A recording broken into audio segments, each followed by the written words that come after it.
मत्ती अध्याय 4 वचन 18 से लेकर 22 तक पढ़िए। देखो यहाँ गलील के झील के किनारे, नदी के किनारे, गलीली नदी के किनारे यीशु मसीह वहाँ से गुजर रहे थे। प्रभु ने सीमोन और पतरस दोनों भाइयों को देखा।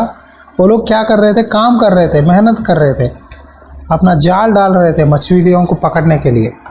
तब प्रभु ने कहा मेरे पीछे चले आओ। बस एक ही बात कहा, चलो मेरे पीछे। तो उन्होंने क्या किया? वे तुरंत जालों को छोड़कर उसके पीछे हो लिए। छोड़ना है, प्रभु के पीछे आना है तो कुछ छोड़ना पड़ता है। उन्होंने छोड़ दिया प्रभु के पीछे आने के लिए। जाल का कॉस्ट कितना पता है? 70,000 से लेकर 20 लाख तक जाल मिलेगा। एक जाल, मछली का पकड़ने का जाल 70,000 से शुरुआत होकर 20 लाख तक है। जाल छोड़कर प्रभु के पीछे हो लिए उन्होंने। और आगे बढ़ के यीशु ने और 2 जनों को देखा जो कि जबूदी के पुत्र है। जबूदी के पुत्र कौन है? याकूब और यूहन्ना। उनके पिताजी उनके साथ थे, 2 बेटे थे। तीनों मिलकर क्या कर रहे थे? अपने नाव पर अपने जालों को सुधार रहे थे। मछली के जाल है ना, वो जाल को पहले सुधारना पड़ता है, मतलब उसका वो गांठों को निकाल कर साफ करना पड़ता है, धोना पड़ता है। काम कर रहे थे, ये 2 लोग भी काम कर रहे थे। प्रभु ने उनको देखा और प्रभु ने उनको बुलाया। तो वो 2 भी ना तुरंत प्रभु के पीछे आ गए। उसने उन्हें भी बुलाया।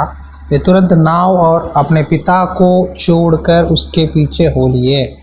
इन्होंने प्रभु का बात सुनते ही, प्रभु की दर्शन पहचानते ही, प्रभु को देखते ही इमीडिएटली छोड़कर प्रभु के पीछे चले। उन्होंने उल्टा सवाल नहीं पूछा, प्रभु हम आएंगे तो हम कहाँ रहेंगे, खाना पीना कहाँ मिलेगा, आप मुझे क्या दोगे, कितना तनख्वाह दोगे, क्या मुझे हमें शादी करवाओगे, हम छोटे लड़के हैं, याकूब और यूहन्ना, कहाँ जाएंगे, कहाँ रहेंगे। ऐसा कुछ सवाल, एक सवाल भी नहीं पूछा। इमीडिएटली प्रभु ने बुलाया, वो लोग आ गए। बस क्यों? उनको मालूम है कि परमेश्वर यीशु मसीह है। परमेश्वर जब बोले हैं वो हमारी जीवन पूरा देखेंगे, देखभाल करेंगे, वो छोड़ने वाले परमेश्वर नहीं है। उनको विश्वास है। इसीलिए पतरस ने कहा प्रभु हमने तेरे निमित्त अपने घर, अपने बच्चे, पत्नियों को, सारी चीज़ों को हमने छोड़कर तेरे पीछे चला है, हमें क्या मिलेगा?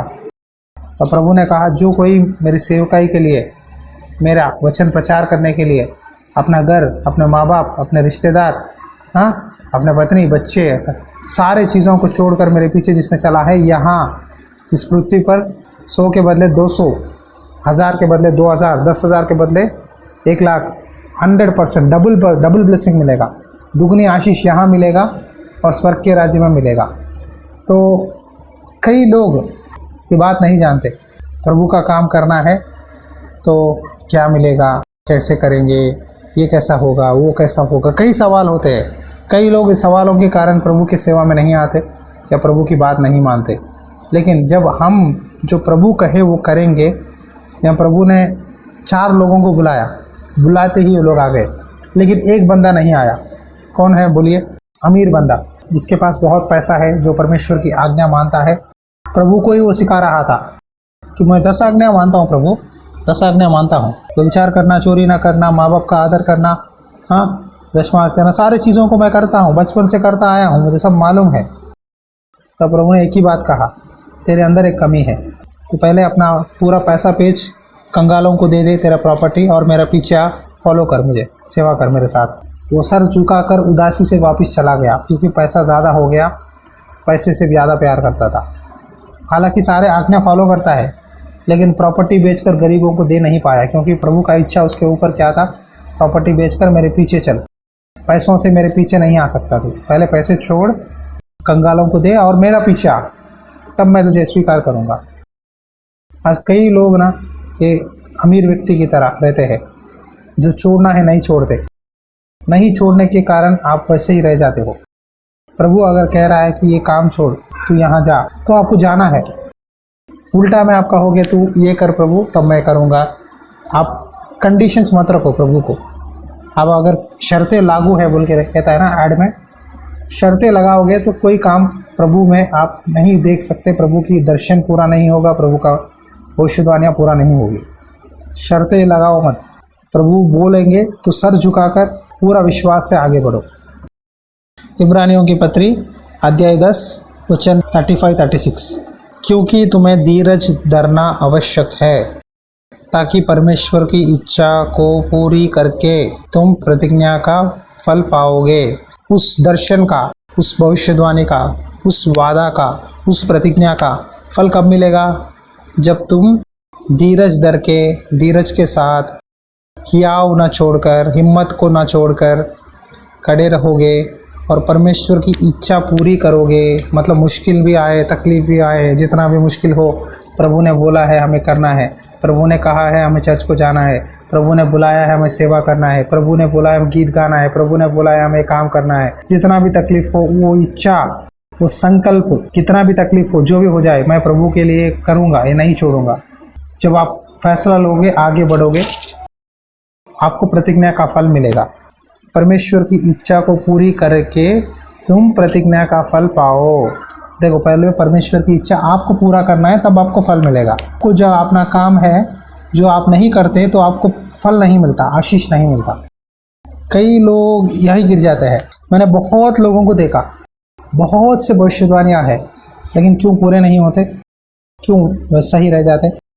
होगा होगा होगा बोल के साल गुजर जाते हैं, लेकिन सालों सालों सालों सालों चले जाते हैं, लेकिन जहाँ है वही स्थिति, जितना कमाई है वही कमाई, जो घर है वही घर, आगे नहीं बढ़ते। आर्थिक स्थिति में आगे नहीं बढ़ते, घर में नहीं बढ़ते, आत्मिक जीवन में आगे नहीं बढ़ते, सेवा में आगे नहीं बढ़ते। जहाँ है पहले है वैसा ही है, कोई सुधार नहीं, कोई बदलाव नहीं। क्यों? क्योंकि उनकी तरफ से जो परमेश्वर की इच्छा उनके ऊपर होता है वो करना है, वो आपको करना है। आप मत कहना कि मेरे हाथ में नहीं हो सकता, मैं पाप में ही रहूँगा। जो भी करना है परमेश्वर को ही करना है। परमेश्वर, हम रोबोट नहीं है। पहली बात सुनो, हम रोबोट नहीं है जो प्रभु बटन दबाएगा तो एक्टिवेट हो जाकर आगे बढ़ने के लिए। परमेश्वर ने हमें रोबोट्स नहीं बनाया। परमेश्वर ने हमें स्वतंत्रता दिया है, दिमाग दिया, ज्ञान दिया, बुद्धि दिया। जब हम भलाई करेंगे तब प्रभु का इच्छा पूरी होगा। जब हम प्रभु की बात मानेंगे तो परमेश्वर आपके जीवन में पूरा करेगा।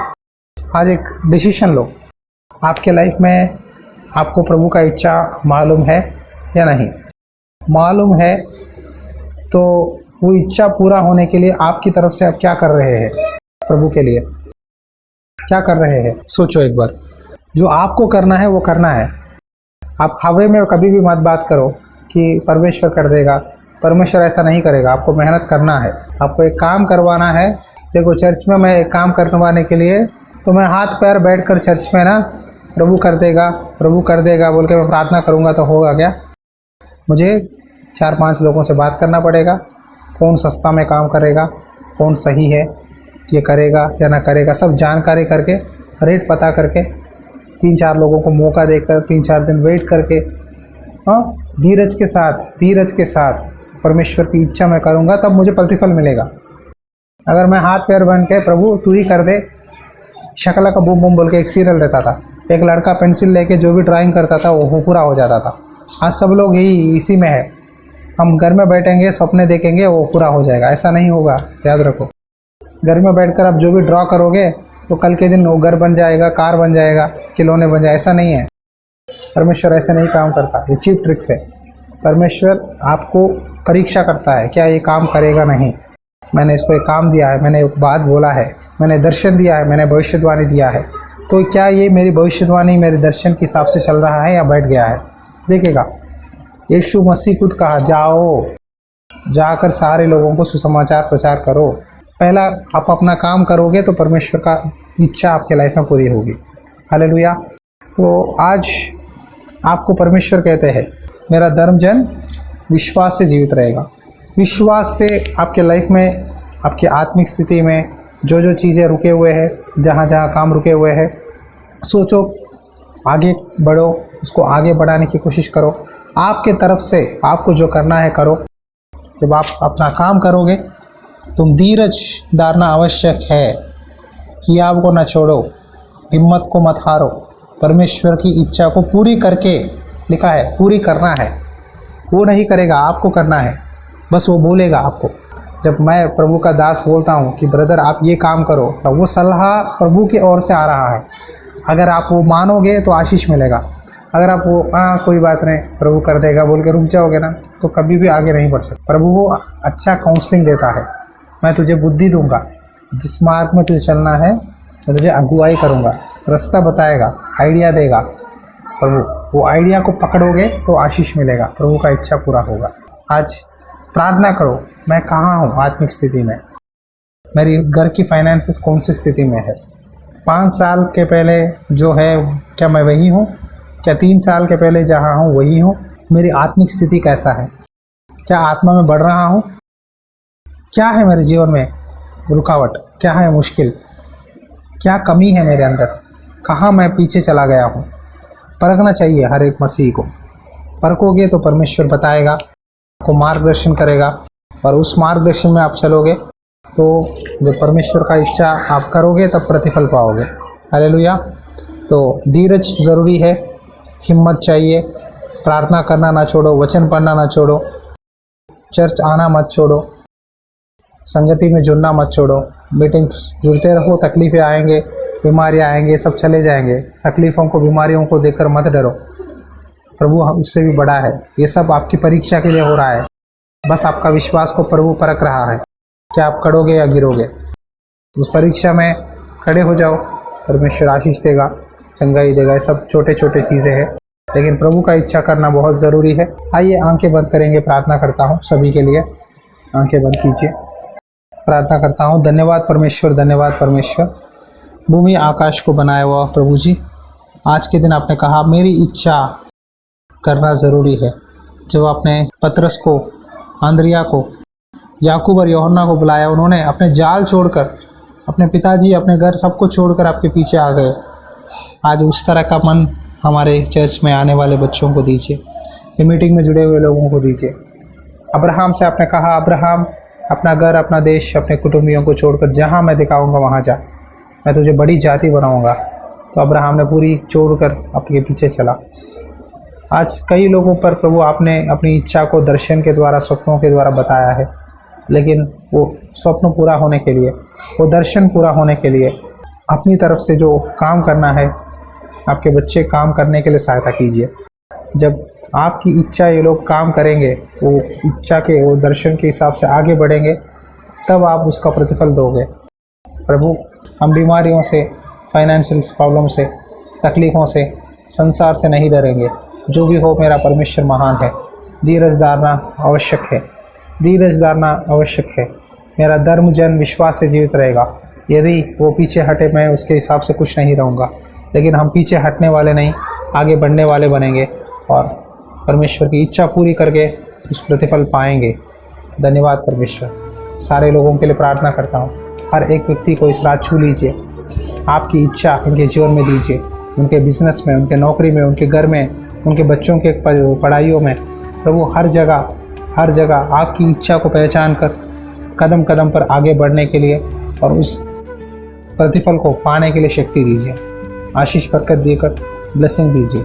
आज रात के लिए धन्यवाद करता हूँ इस वचन के लिए। ये बोया हुआ वचन कोई शैतान उनके दिल में से खींच के ना लेके जाए। आज रात ये लोग सोचना है कि मैं कहाँ हूँ, मेरी आत्मिक स्थिति कहाँ है, क्या मैं प्रभु की बात मान रहा हूँ, क्या प्रभु ने मुझे दर्शन दिया, स्वप्न दिया, क्या मैं उसके पीछे दौड़ रहा हूँ, क्या कुछ कर रहा हूँ। ये सोच दीजिए परमेश्वर। आपने कहा मैं तुझे बुद्धि देकर जिस मार्ग में तुझे चलना है मैं तुझे दिखाऊंगा और तुझे अगुवाई करूंगा। और जब अगुवाई करेंगे प्रभु ये लोग चलने वाले बना। धन्यवाद परमेश्वर। सभी को आशीष, बरकत, चंगाई दीजिए। I break all the curses in the name of Jesus. Heal her Lord completely, touch her in the name of Jesus. Rohit के लिए प्रार्थना करता हूँ। हर एक प्रभु पुराने मनुष्यत्व, आदमिक स्पिरिट्स के सारे बंधनों को यीशु के नाम पे तोड़ता हूँ। रिडीम हिम, छुटकारा दे परमेश्वर, छुटकारा दीजिए परमेश्वर, चंगा करो परमेश्वर। घर में छुटकारा दीजिए। कई लोगों के घर में पितरों की शाप है, पितरों के बंधन है, सारे तो चीज़ों को तोड़ते हैं, छुटकारा देते हैं, आशीष देते हैं। और चर्च में काम चलाने के लिए भी आप हमें रास्ता खोलकर आपके मार्ग में, आपकी इच्छा में आगे बढ़ाइए। यीशु के नाम पे मांगता हूँ, आमेन, आमेन। हमारा पिता का प्यार, प्रभु यीशु मसीह की अनुग्रह और पवित्र आत्मा की संगति सदा आप सभी के साथ बनी रहे। आमेन।